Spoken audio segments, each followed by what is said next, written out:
What if I told you that one of the most creative cocktail menus in all of Europe is inspired by Queen, Breaking Bad and rosemary popcorn? This is the Bohemian, a cocktail bar in Hamburg that feels more like a stage. Each cocktail is an interactive performance for you to play out. I recently had the pleasure of visiting the Bohemian and having a talk with Juri, the mastermind behind the madness.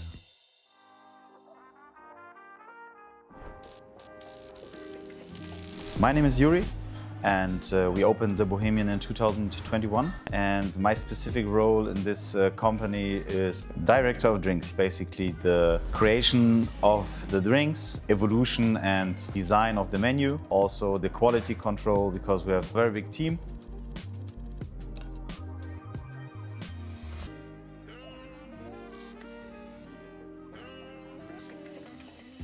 There was this one drink that completely blew my mind, the Heisenberg. Inspired by Breaking Bad, it's 3 separate cocktails served in science beakers, each delicious on their own, but once you combine them, something magical happens. It's not a cocktail, it's science, playfulness and storytelling all in one.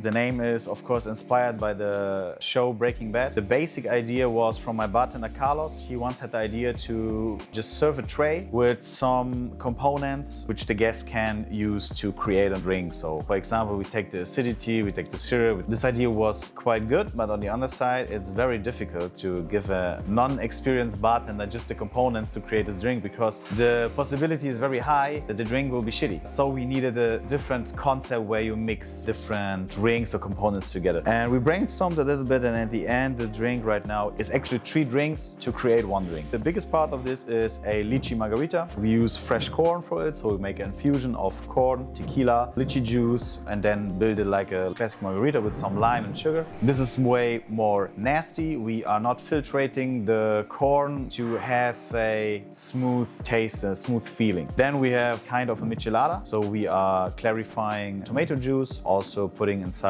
some soy, some miso, special spices for grilled chicken. We use a filtration system for that, and then we fill it up with a little bit of pomegranate soda. So we have a umami, salty, a little bit sweet michelada on that. And the third part is a rosita, where we are doing a fat wash from olives and olive oil with añejo tequila. Then add some aperitif liquor, which is green, and some honey. So on the tray, we have 3 little bottles, one with a yellow liquid, lychee margarita, one with the red liquid, the michelada, and one with the green liquid, the rosita. The challenge was to balance every drink that way that if you put everything together, it works good. If you add the umami and the bitterness to the fresh lychee margarita, you have some kind of a tequila-based Tiki cocktail at the end. And also we are doing a little bag aside, which is just mint pastels.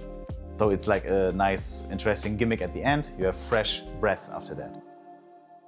Back in 2020, in the middle of lockdown, Juri and his team sat down, drinks in hand, and dreamed up something wild. They didn't just want to create a menu, they wanted to build an experience, something that would bring people together again after this period of isolation. And that's how the Bohemian was born. When we sat together in 2020 during Corona with sweatpants and with some drinks in our hands because we could not work, we did a brainstorming, and during this brainstorming there are a lot of funny ideas, but also a lot of very stupid ideas. We searched through the pop culture. We somehow stopped at Queen and Freddie Mercury, and the Bohemian Rhapsody was the inspiration for the name.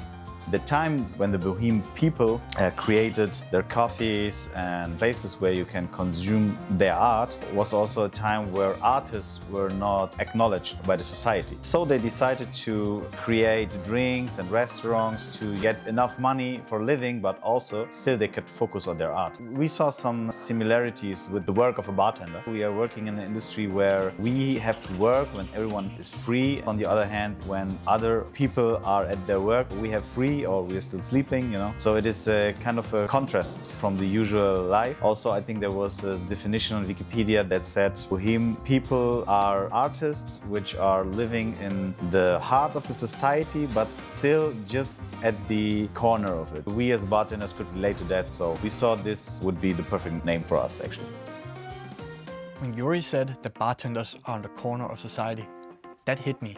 Working when others are celebrating, not following routines, but breaking them. That's the heart of the Bohemian. They are doing their work, making the cocktails so you can enjoy yourself, enjoy their stories. So how do you tell a story in a glass?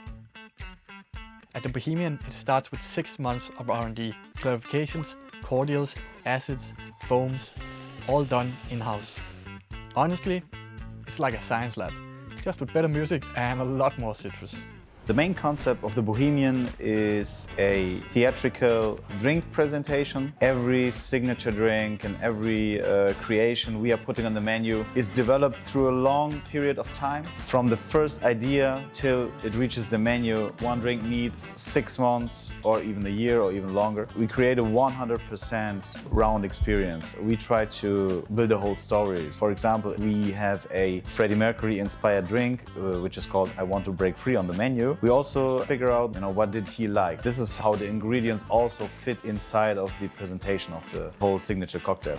We are using nearly every technique. I think we have everything except a rotobar in this bar, using centrifuge, using clarification, doing cordials, doing powders. And this is very important for us, for our craft. So we can enjoy what we do because we put the most quality we can possibly imagine inside our drinks. But there's just a few percentage of customers who want to know about that, about the techniques, about the whole lab we are operating actually. But what everyone can relate to is a story that we deliver with the drinks. The menu is structured in 3 parts. The first part, the beginning, are the signature drinks. So you have a picture, you have the ingredients, and what we like to tell the guests which are not so into spirits and cocktails, they can base on the picture what drink they like. So if we have a drink which is like floral, fruity and easy, the picture will show that. We have some non-alcoholic cocktails as well, where we put a lot of time in it. We spend the same amount of time and focus into non-alcoholic as in alcoholic drinks. Then we have some food and wine. And then we have a category which are our twists with drinks like margarita, daiquiri and so on in focus, but we twisted it a little bit. Also we have 3 categories with that. We have fresh ones, we have heavy ones, which is drinks with a high content of booze like Zombie or Negroni. And we have a nasty section. This is my favorite one because this is where we break out of the chains, just do whatever we like and want, and yeah.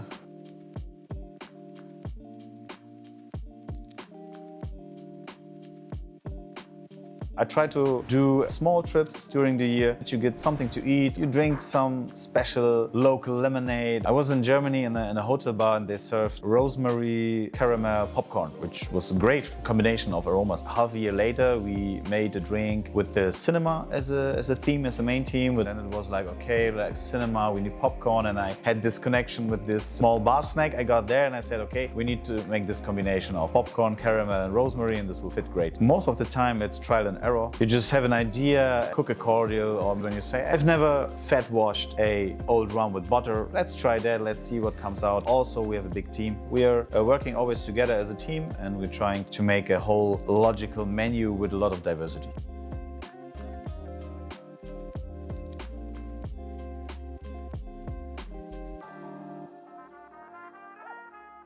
Our most selling cocktail right now is the I Want to Break Free. This is one of the drinks which took the most time from the first idea till it went on the menu because it had a lot of small components. The idea was to put some kind of capsule inside an ice cube and the gas has to break free. So I had to search first for the right capsules to put small notes inside, for example, quotes from Freddie Mercury or other interesting people, but also some activities, shot roulette or something like that. So it's always kind of funny to see what message you get. Then we had to search for the right small hammers because I found it not aesthetical to put real big hammers for our guests, of course dangerous as well. And the small ice pick. The drink is based on what Freddie Mercury drank. He said he likes vodka, he likes champagne and he likes a nice tea time. So for me it was clear I need a vodka-based cocktail with some tea infusion, and I took Earl Grey. We're infusing the vodka. We're adding some limoncello for the citric freshness. We're adding fresh orange juice. We are adding fresh lime juice. We are adding berry liquor. After that, we are filtrating everything through condensed milk and almond milk. So we make a milk punch. Why almond milk? Why condensed milk? I wanted to create this resemblance for madeleines, you know, the small pastries which are often used in tea time. Also a little bit the scones and clotted cream, milky texture. After the filtration, we fill it up with a little bit of champagne. I have always like 1 or 2 Tiki drinks on the menu, always, because I love it. I really freaky fucking love it. I love Tiki bars in general. When I visit other countries, other cities, I really try to find those Tiki bars because in Germany it's super rare. And I think this is something that will come back actually. I see it every time when I am serving a typical Tiki drink here in a mug with a lot of garnish, of course, with a lot of wow. Everyone is happy. There's a joy in the eyes of people. I never think that this will die anyhow. Even though the cocktails at the Bohemian are high-level mixology, that's not what it's really about.